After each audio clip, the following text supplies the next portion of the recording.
Hey friend, please subscribe. 1 second for you. Big deal for me. I was 28 that summer in Rochester, but I'm telling this now as a man pushing 60, and I swear I can still smell wet tar in the air and hear thunder crawling over Lyle Ave like it had business with me. I was planing down a maple slab in the upstairs bedroom, since Aunt Denise claimed the garage was for the car she never owned. That's how things worked in that house. Logic didn't matter, only the chain of favors you owed. Uncle Eddie had been 2 weeks into a bender and mean about it. He liked to bring up how they took me in at 16, after my dad's wreck. They never called it what it was. Drunk, depressed, busted transmission of a man.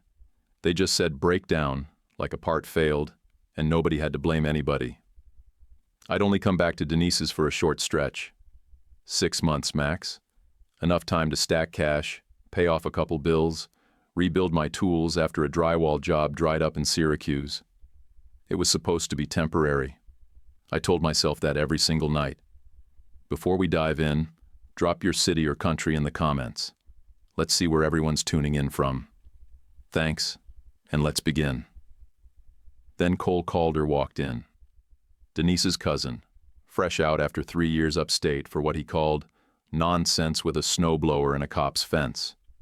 He didn't knock. Just shoulder-checked the door and stood there smelling like wet denim and cheap whiskey. His eyes landed on my tool chest like he'd already decided it was his. "You working off the family's kindness, or just freeloading with pine dust?" he said, then nodded at my gear. I stayed calm. You learn to move slow in houses like that. Voice steady, hands out, nothing twitchy. I asked what he needed. Maybe I could sand his coffee table or fix a wobbly chair. He curled his lip. "Money," he said. Then he kicked my oak chest so hard the hasp snapped clean off. Chisels scattered like coins. My father's brass-backed marking gauge, a tool older than me, slid out under the bed. Cole stepped on it, bent the stem, didn't even blink. When he grabbed my shoulder, I twisted off, didn't square up, no point. He swung wide and caught me on the jaw. I saw stars, blood in my mouth, and the sharp sting of feeling stupid, for leaving the door unlocked. That's when Sam Harker came pounding up the stairs. Kid from 3B, worked tires at the Quick Mart, ran a bike fix-it side hustle out of the back lot. He saw Cole through the open door and yelled my name like he already knew what kind of trouble I'd bring. Cole bolted, tripped over my sawhorse on the way out, crashed down the stairs with half my clamps and the last good square I owned. Sirens came quick. Sam didn't say much, just stood in the hall with his fists clenched like he was ready to throw if Cole came back. Cops came, took statements, gave the kind of nods that meant nothing would happen. Eddie shouted something about drama queens, and Denise stood in the kitchen with her arms crossed and said, "You always bring chaos, Wade. Why can't you just be grateful?" Sam didn't judge. He helped me gather up broken steel into an old milk crate.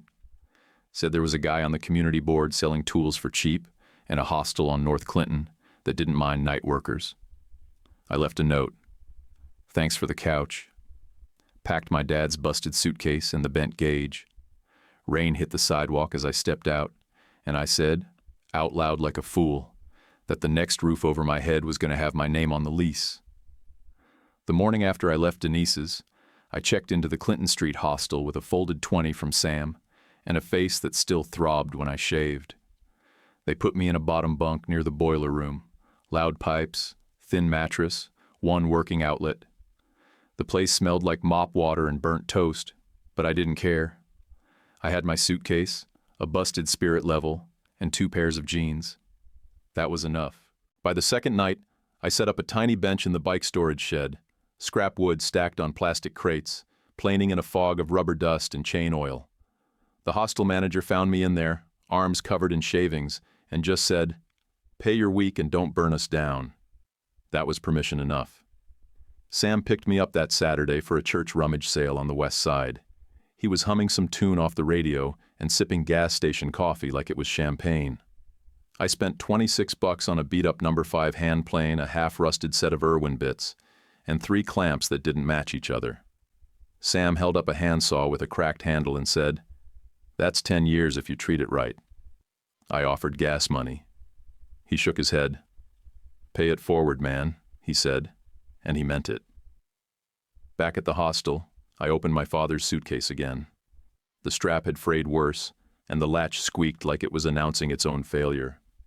Inside was that same folded apron, a Polaroid of him next to a half-built table, and a pocket notebook. He wrote in block letters so clean they looked stenciled. Names, addresses, fuel stops, miles logged. Then, BC, mileage off, invoice wrong. At first I thought BC was just shorthand for a place, maybe Buffalo City. But a few pages later I saw, Bryce Caro, ask about debit float. The way he underlined it, that was different. I didn't know the terms. I didn't know the game. But I knew that tone, quiet suspicion, like a man trying not to believe his friend is screwing him. 3 days later, I set up a card table at the Rochester Public Market. 2 spruce end tables I'd sanded till the grain shimmered, 1 folding chair, and a crooked sign I wrote with a dried-out Sharpie. Handcrafted, reclaimed, ask. That's when Mykola Petrenko walked up. He didn't look like a buyer. Old guy, thick hands, scuffed boots, leather apron with stitching like a baseball glove. He stared at a pegged joint on the table like it was a chessboard. Then he asked, in an accent that rolled like gravel, "You cut this mortise by hand?" I said, "Yeah," and he nodded once. Clean. Then he glanced at my jaw, still yellow from the bruise. "You fight wood better than you fight people," he said, and it wasn't a question. Before I could answer, he asked, "You ever work with old beams? Honest wood, already lived one life." I told him no, not really, and he said, "Maybe it's time." The man ran a small shop on Joseph Avenue behind a radiator repair place. He cleaned out a corner for me with a push broom and handed me a stack of leather strips. Sweep first, then learn. That was his whole pitch. Mykola worked like a man who thought silence was part of the job. He didn't explain everything, just showed me. How to lace leather tie-downs through oak beams, how to burnish until the edge softened like belt leather, how to anchor brass rivets so they didn't just hold but flexed with the grain. He taught me to square a beam without fighting it, how to listen when the wood pushed back. He said, "Wood is like people. If you rush, it splinters." We built a prototype line that fall. Bridge beam dining tables, heavy things with blackened pins, leather trusses, rivets that caught light like they had something to say. Mykola handled the math and the carving. I handled the layout and the joints. He paid me in materials and lessons, and I stayed up nights stitching leather at the hostel, humming to myself so I didn't hear the pipes knock. I ate gas station burritos and pored over my dad's notebook like it was scripture. The Caro note stared back at me every time. Same block letters, same quiet anger under the ink. I didn't know what debit float meant, but I knew my dad had doubts, and he wrote them down like he needed proof even after he was gone. At a winter pop-up inside an old warehouse near High Falls, we set up 2 tables and a sample beam with exposed stitching. A lot of people walked by. Most didn't stop. Then one woman did. She ran her fingers just above the leather, not touching, just hovering. "Functional or aesthetic?" she asked, voice smooth but curious. "Both," I said. "The straps take out the racking. Old wood swells in this humidity. You need something that moves with it." She nodded. "You sound like cider talk at a farm stand, sweet but exact." Then she laughed to herself and added, "My mom used to bring apple strudel to holiday parties. Nobody else liked it but me." Her name was Lana Riggs. She said it like it wasn't supposed to mean anything, but I caught the pause in her tone. I didn't ask who her parents were or what gallery she came from. I just asked what brought her over. "I saw your joinery from across the aisle," she said. "It's like the table wants to hold its breath." I didn't know what to say to that, so I asked her what she did. "Curator, sometimes consultant. Mostly I just try to make sure real things don't get buried by pretty ones." I smiled and told her, "This table doesn't pretend." She looked down at the rivets again and said, "Good, because neither do I." We talked for maybe 10 minutes. but it felt longer, or heavier, like something clicked that hadn't in a while. Not flirting, nothing soft like that, just weight meeting weight. When she walked off, I realized I hadn't thought about my busted tools or that basement bunk in hours. Just the wood, the straps, and that Polaroid of my dad standing behind a table with the same quiet pride I was starting to understand. After that first pop-up, Lana started texting me in the middle of the week. Pictures of install lighting, pieces mid-hang, questions about anchor strength like I was her secret consultant. It caught me off guard how quick we fell into rhythm. Coffee at Java's in the morning, late drives along Lake Ave when we didn't feel like going home yet. She asked about my dad on a walk through Mount Hope, said she'd read somewhere that grief settles in the body. I told her he'd had a breakdown, which was the line I'd always been fed, but saying it out loud made something squeeze tight in my throat. I didn't ask for the invite to the wine club dinner. She just said, "Come with me," and handed me an embossed card with her name and a little grape icon. She said it would be fun. I said sure, but I ironed my best shirt twice and relaced my boots because it sure didn't feel casual. The club was buried in a pocket of the Finger Lakes, where people put money into stone walls so their neighbors knew it. Black Buicks lined the gravel drive. Inside, the room had these giant windows that looked out over manicured vines, and a staff that watched every glass like hawks. The air smelled like oak barrels and money that didn't apologize. Her dad, Harvey Riggs, found us near the coat check. He wore a blazer with a pocket square and a face that practiced smiling. His handshake lasted 1 second too long, and the first thing out of his mouth was, "So what's your approach to scaling?" Like I ran a team of 10 and kept books on 2 monitors. Lucinda followed close behind, wearing a brooch that probably had a story. She gave me a once-over, clocked the scuffed toes on my boots, then smiled in that way rich women do when they're being polite, but don't plan on letting it stick. Lana kissed her cheek, and we followed them to a long table near the fireplace. Flights of wine started rolling out, cards printed with Cab Franc and Riesling, and some word I had to Google later that meant smells like rocks. I drank careful. My head had to stay sharp. The food came in small plates, garnished with herbs I couldn't name, and I chewed slow while trying to ignore how my scrubbed knuckles looked next to all those manicured hands. Harvey leaned in during the second pour and asked, "So what's your 5-year plan?" I told him straight, get a shop lease, hire 2 people, keep quality first and grow slow. He gave me a slow blink and turned his glass without sipping.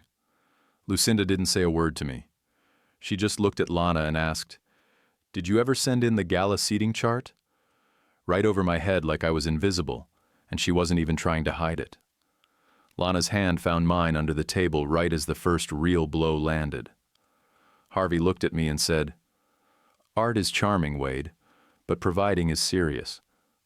Do you have health insurance?" In a tone so smooth it almost sounded like concern, until the knife behind it caught air. I said not yet, working on it, and he nodded like he'd expected that answer and already filed it under temporary. The worst part wasn't the question. It was the way the whole table leaned back a little, like I'd just confirmed every assumption they had. That's when a guy named Preston showed up, slick hair, cufflinks, that perfect white smile. He kissed Lucinda's cheek and said something about barnwood chic being the new shabby, and everyone chuckled except me. I didn't flinch, didn't bite. You don't fight in someone else's ring unless you plan to win. A server brought a plate with some brie and jam on a cracker the size of a bottle cap. I tried to be graceful with the tiny knife, but it slipped and smeared the plate. Lucinda saw it. Of course she did. She leaned toward Lana, real gentle, and said, "He's earnest," like I was a rescue dog. Then turned to me and asked, "Have you considered selling the design instead of the product? Ideas scale, dear. Wood doesn't." I wanted to tell her what you could do with honest grain and time, but I stayed quiet. Lana tried to salvage it. She brought up our bridge beam line, said we were prepping for the local design market and already had 2 custom orders. Lucinda smiled with her lips again and said, "Is the installation insured as well? People bump into things." She looked at the leather straps like they were costume jewelry, and not the reason the tables stood square in a room that shifted with the seasons. I answered calm. I carry what I need, and I keep my promises.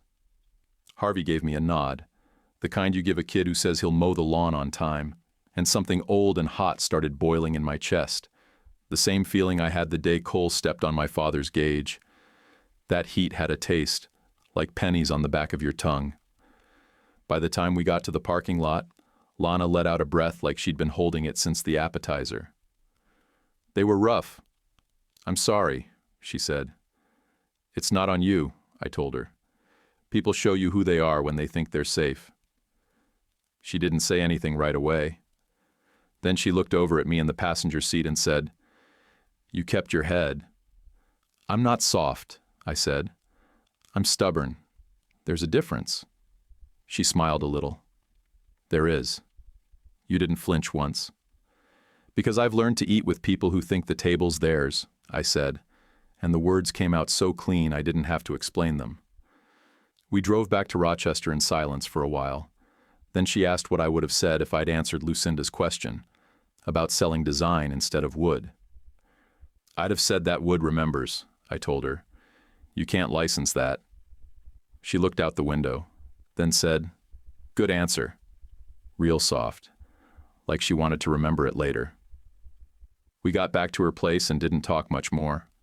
I didn't kiss her that night, just held her hand for a second longer than normal before walking back to my truck.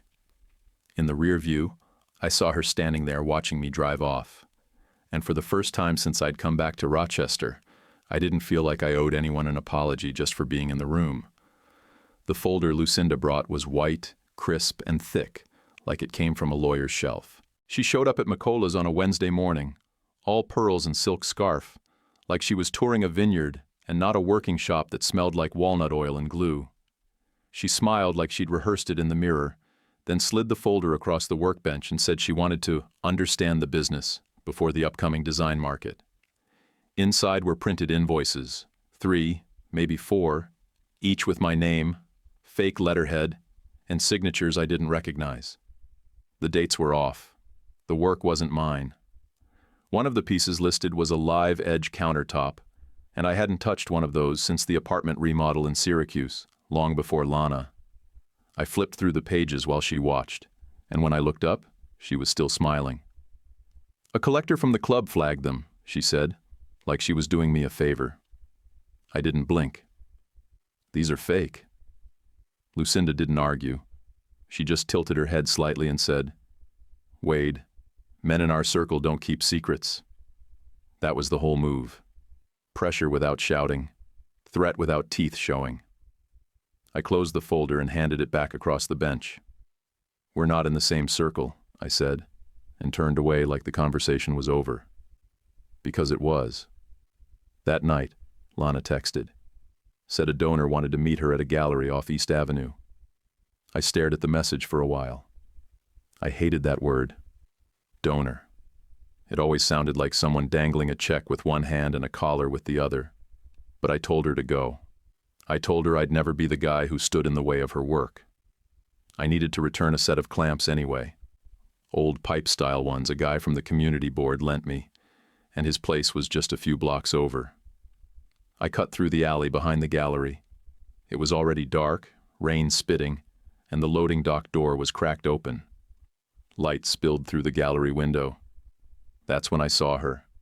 She stood in the far corner talking to Preston, the same guy from the wine club, slick and shiny.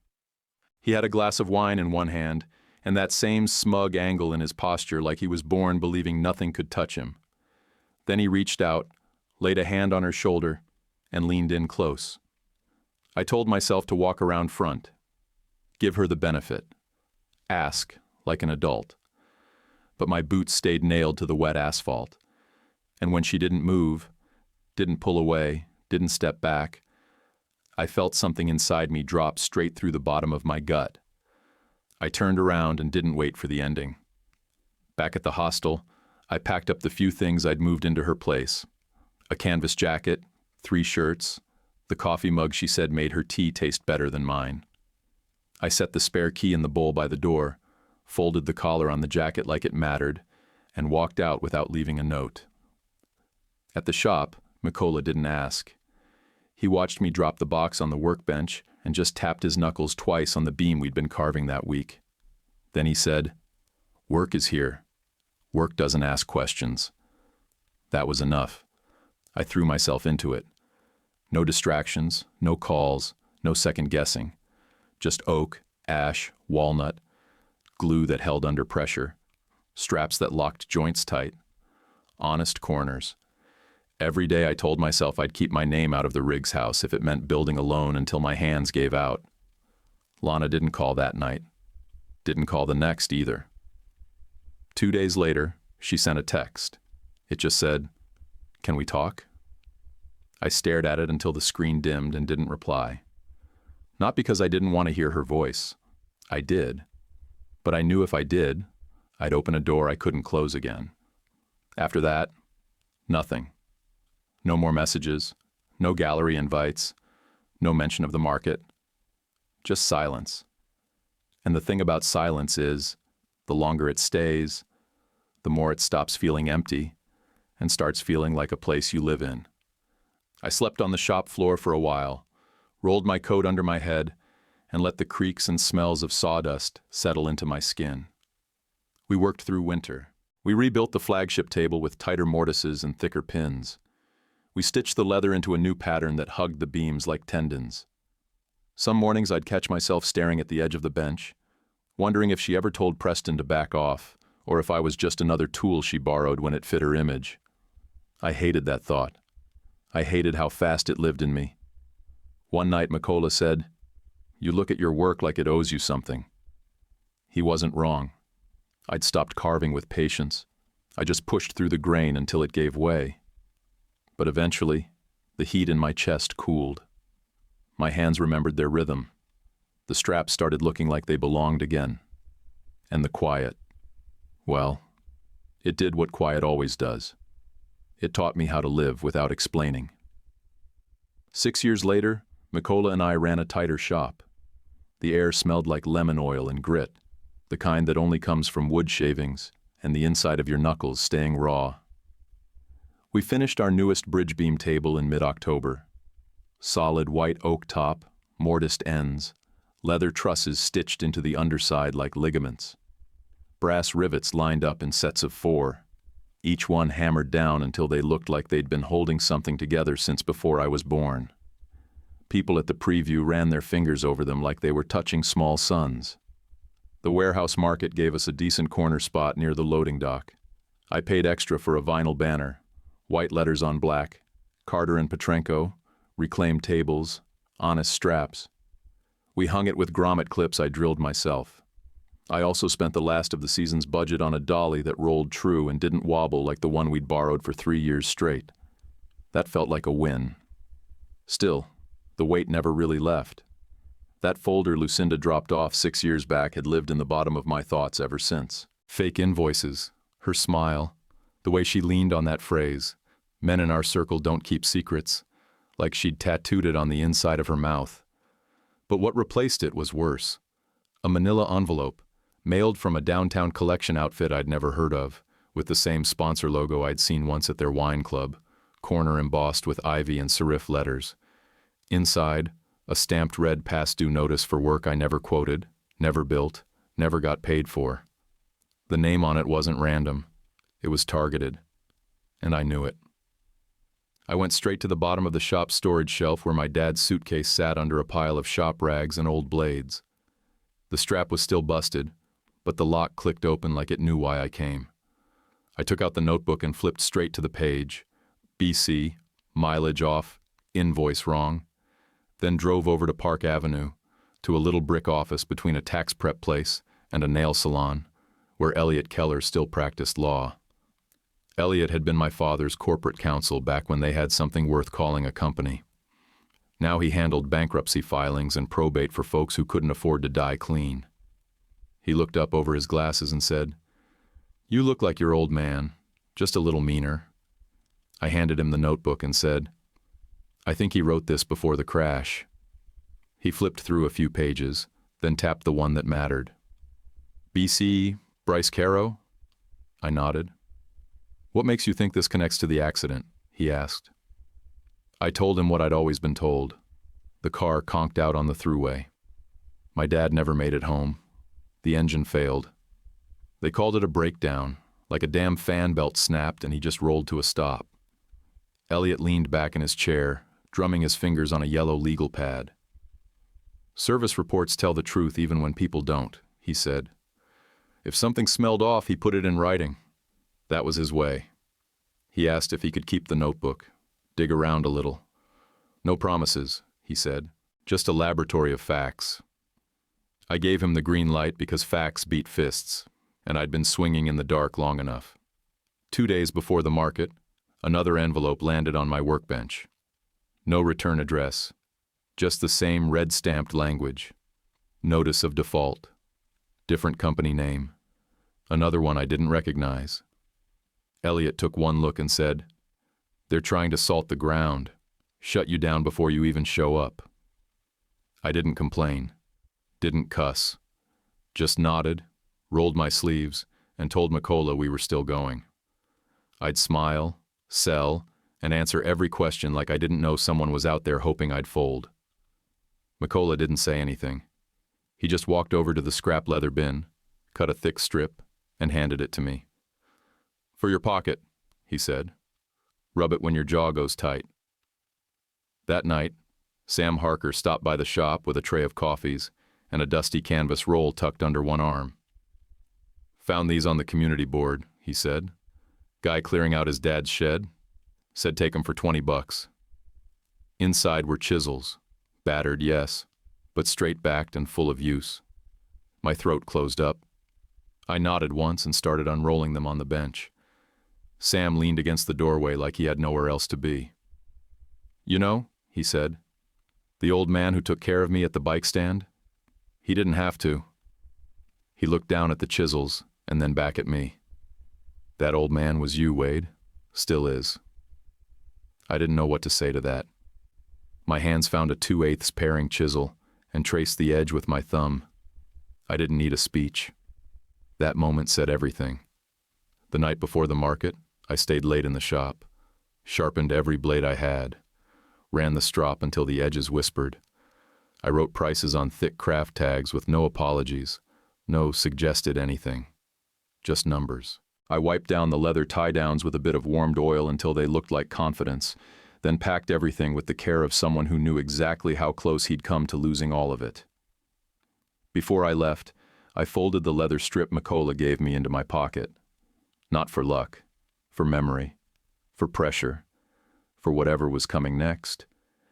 The morning of the Rochester Design Market started sharp. Crisp air, sun breaking over the warehouses like it had a deadline. We were set up by 7. Makola wiped down the rivets on our flagship table like he was polishing trophies. The thing sat dead center under a string of Edison bulbs we'd rented last minute, casting soft gold over the leather tie-downs and the blackened beam ends. I added a smaller table to the side with a little hand-carved sign that said, "Ask about our leather tie-downs." People like to feel like they found something special on their own. By 10, the place buzzed. Students in black turtlenecks touching everything like curators, couples pushing strollers and whispering prices, older guys crouching to check joinery like they were back in the mill, measuring ring angles by muscle memory. The air smelled like espresso, sugar glaze, lacquer, and money that didn't know it was coming. Around noon, she appeared. Lana. She didn't walk in like she owned the room. She didn't smile like old times. She just showed up like a door you thought was locked had quietly swung open. She looked the same and not, like someone who had learned to live heavy without making noise about it. At her hip was a little girl wearing a paper crown, the kind with glue dots and crooked edges from the kids' booth across the lot. The girl held a cupcake in one hand, her cheeks streaked with blue icing. She leaned close to the brass rivets like they were candy. "Is it heavy?" she asked. "About as much as a really big dog," I said. She giggled, reached out blindly, and snagged a cookie off a passing tray without breaking eye contact with the table. Kids move through the world like it's theirs, until the world reminds them it's not. 2 minutes later, everything changed. Her cheeks turned blotchy, fast and red. She pressed her fists to her sides and started pulling short, fast breaths. Lana dropped to her knees beside her, panic draining the color out of her face so fast it looked unreal.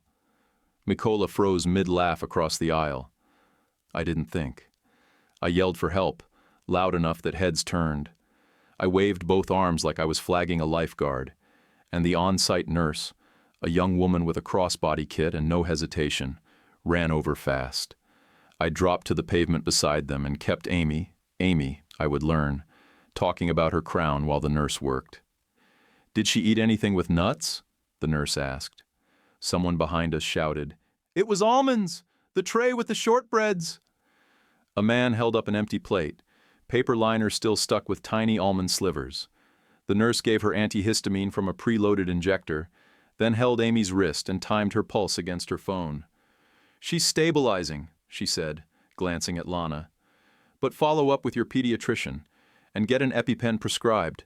This wasn't her first exposure. It's building." Lana nodded, one hand gripping her own wrist like she was holding herself still by force. Her mouth moved, but no sound came out. Mikola stepped in without a word and started nudging the crowd gently backward, cracking a joke about how our table could hold a Thanksgiving turkey and 3 cousins without bowing. People laughed nervously and backed off. Amy sipped water through a paper cup, still quiet, still pale. She turned to me and looked at the straps again. "They're like belts," she said. "They are," I answered. "They help keep the table strong when the wood wants to shift." She smiled like someone flicked on a flashlight from the inside. Lana met my eyes, and in that moment, all 6 years between us crammed into the space between 2 breaths. She didn't explain. She didn't cry. She just said, "Thank you." I shook my head. "You don't owe me." The nurse stood, satisfied Amy wasn't slipping. She said we could stay as long as Amy stayed calm and breathing steady. Lana exhaled hard, like her lungs remembered they had a job to do.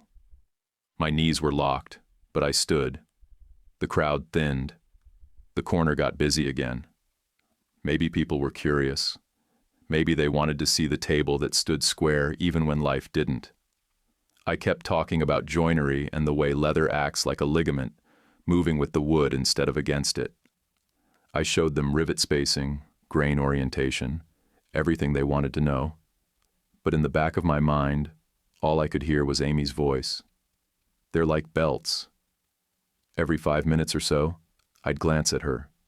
She sat on an overturned milk crate behind our table with Lana crouched beside her, stroking her back slowly. Mikola handed her a caramel apple on a stick, said, "No nuts," and made a show of checking the ingredients 3 times. Lana caught my eye, mouthed "Thank you" again. I nodded. It wasn't forgiveness. It wasn't closure. It was something else. Something slower. Maybe a reopening. Late that afternoon, when the sun hit the rivets just right, 2 gallery reps stopped by and took business cards. One of them said she'd seen our stuff before. At a tasting room in Geneva, I think? I didn't correct her. Let her think the table made it there before we did. By 5, we'd made 4 soft leads and 1 full-price sale. I wrote the invoice in sharp block letters and didn't knock a cent off. That buyer ran his hand down the edge of the table and said, "There's confidence in this." I smiled and said, "That's the leather doing its job."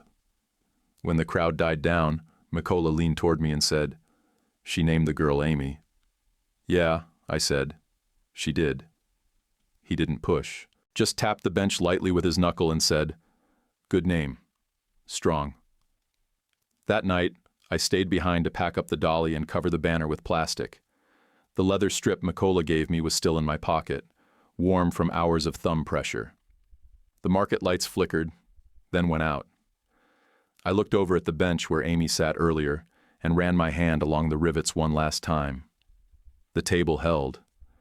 The morning after the market, I was still sweeping sawdust out of the truck bed when my phone buzzed. Elliot's number. He didn't waste time. "Don't get your hopes up," he said. Just come by. That was his version of good news. When I got to his office, the blinds were half drawn, and there was a stack of printouts the length of my arm spread across his desk like a crime scene. He looked like he hadn't slept in 2 days, tie off, shirt unbuttoned at the throat. He pointed at the pile. Your dad's car had a telematics module. Black box, service pings, diagnostic logs, all that jazz. I got the reports through subpoena. He tapped one page with a capped pen. Here, 1 week before the crash, service note. Intermittent cutouts, potential ignition relay fault. Recommend replacement. It was never done. I just stared. Never done, I repeated. He nodded. And then, he said, flipping to another sheet, emails between your father and Bryce Caro. Caro's pushing to delay payment to the dealership for budget timing. The same day, there's an invoice. Halfway down the page, the vendor changes. First half from the dealership, second half from some ghost vendor that doesn't exist. Elliot leaned back in his chair, tapping the pen against his chin. This isn't sloppy. It's designed. He wasn't one for speeches. He just started lining pages side by side. Mileage logs, travel reimbursements, emails, bank statements. The pattern jumped out fast.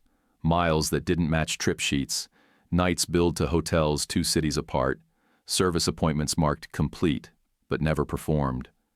I finally asked, so what does it mean? Elliot looked up, eyes flat. It means we can't prove he touched the car, but we can prove he moved money, and that he made sure the thing that could have saved your father never got fixed. The words hit like a hammer to the gut. I gripped the chair arm till my knuckles popped. You think it was on purpose? I think, he said, it was profitable. Elliot filed for an independent audit and a preservation order the same afternoon. He sent notice to the dealership and the telematics provider to hold all data related to the car's VIN. Then he drafted subpoenas for Bryce Caro's corporate accounts and emailed his counsel to inform them of the forensic accounting underway. 2 days later, my mailbox coughed up another set of fake debts. Different logo, same red stamp, a new company name I'd never seen before. Elliot looked at it, sighed, and said, he's flinching. Flinching? I asked. Rich men don't scream, he said. They smear. Elliot's answer was clean. He built a binder, tax returns, client invoices, supplier statements, everything I'd ever put in QuickBooks or drawn up on carbon paper. He labeled it Carter Full Disclosure and sent it certified to the same address that mailed me the garbage notices. Now, he said, if anyone whispers, we've already shouted the truth. That week was a blur of numbers, late nights, and sawdust. Mikola could tell I was carrying something, but he never asked. He just worked slower, giving me room to burn off whatever storm was running under my ribs. Then, out of nowhere, Lana texted, "Can we meet?" I almost ignored it. Almost. But the timing felt like something more than coincidence, so I told her to pick the place. She chose Highland Park, just off South Ave, the benches near the lilacs that bloom in spring and smell like forgiveness. When I got there, she was sitting already, a small paper bag by her feet. The wind kicked up yellow leaves across the sidewalk. She's 6 now, she said before I even sat down. Smart, funny, asks questions you can't answer without a diagram. I blinked. She? Amy, she said. Our daughter. The words landed soft but heavy. I sat down, elbows on my knees, staring at the path. It took me a minute before I said, okay. It wasn't smart or poetic. It was just the only thing left to say that didn't sound like running. Lana looked at me, eyes wet but steady. You're not angry? I walked away without letting you talk, I said. That's on me. She nodded. I should have pushed harder. I should have found you. We sat in silence for a long minute. A jogger passed, a dog barked somewhere. The world didn't stop for us. Then she said, I don't want court.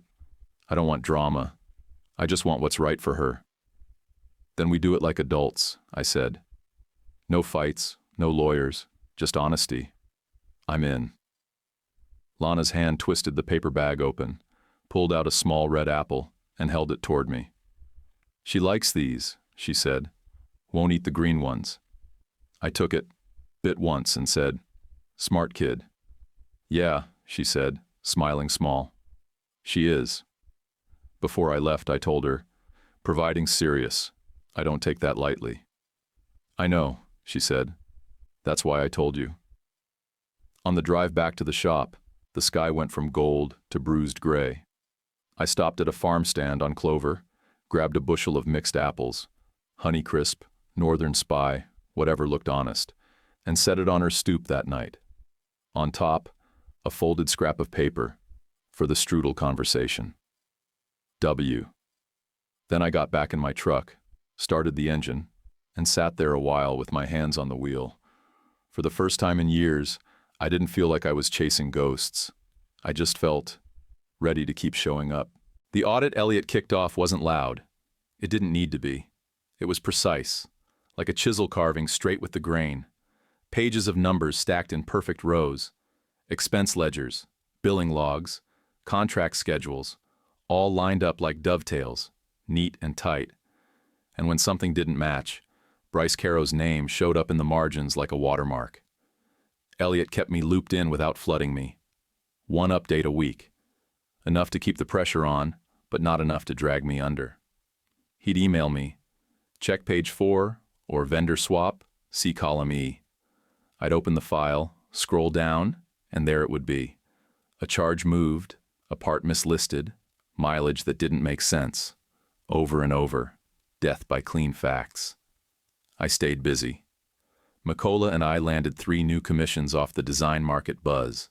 A wedding table for a couple in Pittsford, a bar top for a cider place out in Webster, and a custom writing desk made from old barn joists someone's uncle had pulled from a teardown near Canandaigua. We built fast, but we didn't cut. Quality stayed the line. I added a one-pager to our website called How We Build. Just 1 photo per step, beam, joint, leather, rivet, and a warranty written in plain English you could fit on a napkin. No jargon. Just, if it breaks because we messed up, we'll fix it. If it breaks because you used it right, we'll fix it anyway. That line got more clicks than any photo. Harvey Riggs called once, straight to the point. "What exactly is Elliot's stunt here?" he asked, like this whole thing was performance art. I kept my voice flat. "It's not a stunt. It's an audit. I'll be in a better position to explain when the reports are finalized." There was a pause. Then a quiet, And before I could say something I'd regret, I hung up. I paid off the last of my vendor tabs that month and filed every receipt in a clean binder under the counter. Makola said the leather looked happier lately, which is his weird way of saying I'd stopped clenching my jaw like I was trying to crack a walnut between my molars. One afternoon I told him to sit down, just like that. "Sit." I pulled out a folder and slid it across the bench. Inside were papers making him official shop manager, percent of every table, full say on workflow, keys to the lockbox. I handed him 2 cashier's checks with his kids' names on the memos, tuition at Monroe Community College for one, RCSD program fees for the other. He stared at me like I'd handed him a deed to his own lungs. Then he laughed once, wiped his eyes with his knuckles, and said, "You pay debt with work." I said, "This is work. Just has a bank stamp on it." The next week, Sam Harker rolled a battered old bandsaw into the shop.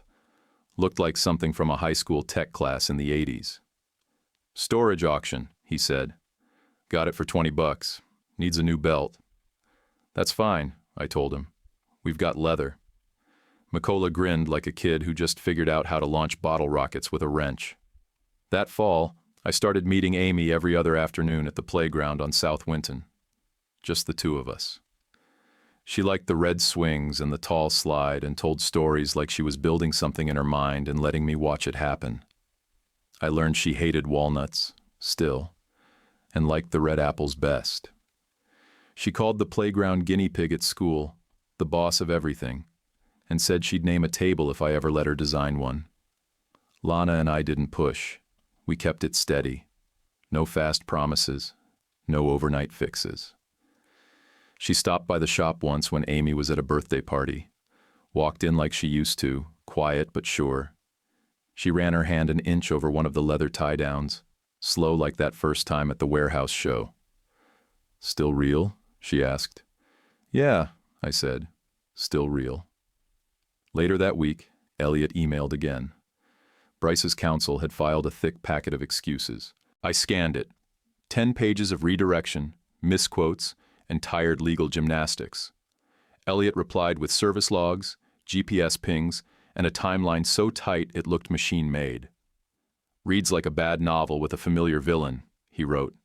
Then added, "Truth moves slow, and then all at once." I didn't answer right away. Just sat at the workbench and watched the late light stretch across the floor like a ruler. The grain in the oak under my palms had a story in it. Rings tight in some spots, wide in others. You could feel where the tree had survived drought years and come out solid. I looked up, watched Mikola teach Sam how to feed the bandsaw straight, and felt something settle in my chest. Not pride, exactly. Not peace. Just weight that fit the shape of my ribs. The ledger was loud now, but my hands were quiet. And that balance? That was enough to keep building. Harvey called the meeting himself. Wanted to sit down at the same Finger Lakes Club where it all started, because of course he did. The place hadn't changed. Stone arches, quiet servers, polished wood that whispered old money. I said yes. Wore the same boots I'd worn the first time, mostly out of spite, partly out of habit. Didn't shine them either. Lucinda was already seated when I walked in. Softer around the eyes, or maybe I'd just gotten older and needed to believe people could bend. She poured her own water, which I noticed because last time she wouldn't touch a pitcher. That little change meant something, though I didn't know what yet. I set a small crate of apples on the corner of the table. Northern Spy, Honey Crisp, and a few ugly McCowns I liked best because they never looked like they belonged in a catalog. "For Lana and Amy," I said. Lucinda looked at the crate like it was something she had to translate, then gave this short, tight smile that didn't touch her cheeks. Harvey didn't acknowledge the gesture. He was too focused on whatever script he'd rehearsed in the mirror. "What do you want from us, Wade?" he asked, hands folded, tone clipped like he was bracing for a number. "Nothing from you," I said. "No money, no favors, just space to build, time with my kid, and no more games." He leaned back, tried to reframe it. "You do understand reputational harm goes both ways." I kept my eyes on him. "Elliot's audit will speak for itself. Numbers don't care how important you think you are." Lucinda cleared her throat and asked, "Is the leather still just for show?" I didn't blink. "The straps take the sway out of tired beams," I said. "Less theater, more tendon. So the table stands square even when the room gets loud." That hung there for a second too long. Then I told them plain. Bryce Caro wasn't just sloppy. He manipulated debt. He dodged repairs. And he let my father drive a car that needed fixing. We're filing civil, not criminal. I'm not after a circus. I want a ledger that closes. Harvey's jaw worked like he was trying to grind down the words before swallowing them. He asked, "What will you do if the press calls?" "I'll say the same 3 sentences I just said," I told him. "Nothing extra. Nothing for sport." The server brought coffee, no wine this time, and I lifted my cup just enough to let them know I was done. "I'll be at Amy's parent nights and school events," I said. "I'll say hello when I see you." That's it. Lucinda nodded. A full, real nod. Small, but not empty.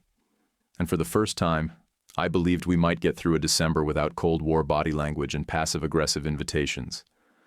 On the way out, I handed the crate of apples to the hostess and said Lana would pick them up later. She smiled, no questions asked, probably used to families sending peace offerings in produce form. In the parking lot, I breathed air that didn't taste like someone else's approval. Just clean fall wind and the first hint of frost. It sat better in my lungs than any wine they ever served behind those stone walls. I drove back to Rochester with both windows down and stopped by the shop before heading home.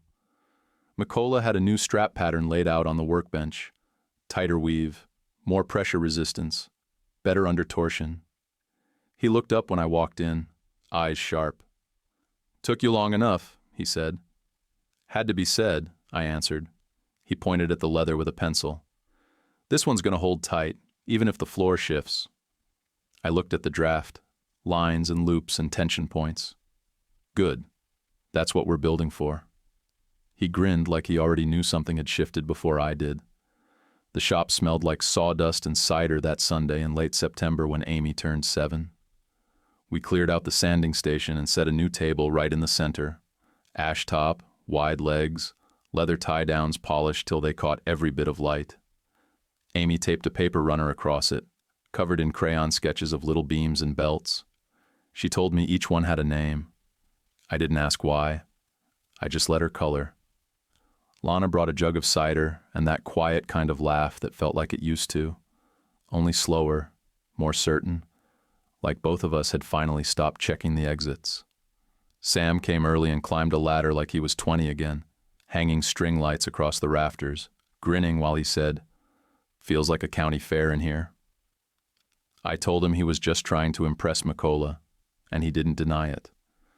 Mikola showed up carrying a lopsided thing he called a Kiev cake. 3 tiers, frosting sliding off like it was making a run for it. He'd stuck little scraps of leather into the icing like flags. "My wife would have done it better," he said, shaking his head, but he smiled when Amy clapped her hands and asked if she could eat the one with the rivet poking out. Elliot came late, walked in with his sleeves rolled and a manila envelope under one arm. He handed Amy a book about bridges and muttered something about being predictable. Then he looked at me and said, "Court granted our motion. Logs and dealership records coming in. Preliminary report ties the mileage to Bryce's approvals." I nodded once. That was enough. We didn't toast to winning. We didn't talk about the wreck or the lies or the folder Lucinda dropped off all those years ago.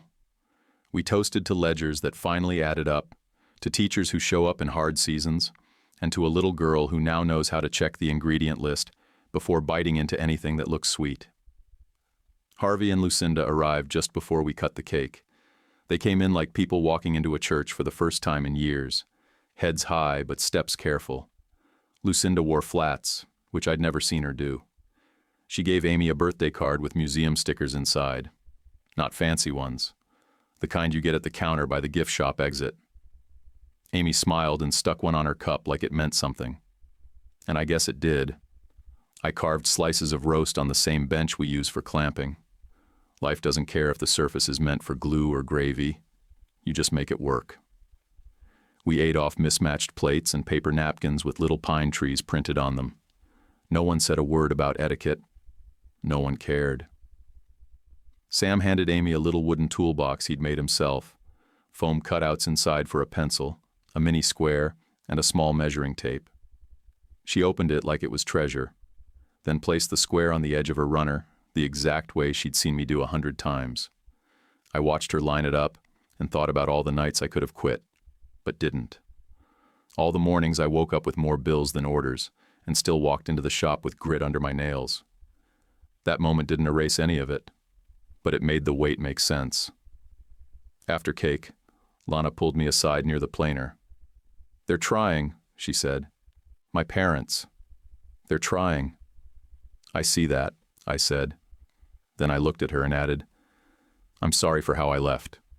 Back then. I should have stayed. I should have let you talk. No excuses." She nodded once. Not too fast. Not too slow. Like she'd been waiting for that exact sentence. We took a picture. Amy in the middle, holding a red apple like a trophy. Mikola behind us with a streak of frosting across one eyebrow. Sam throwing up a peace sign. Elliot squinting at the flash like it offended him.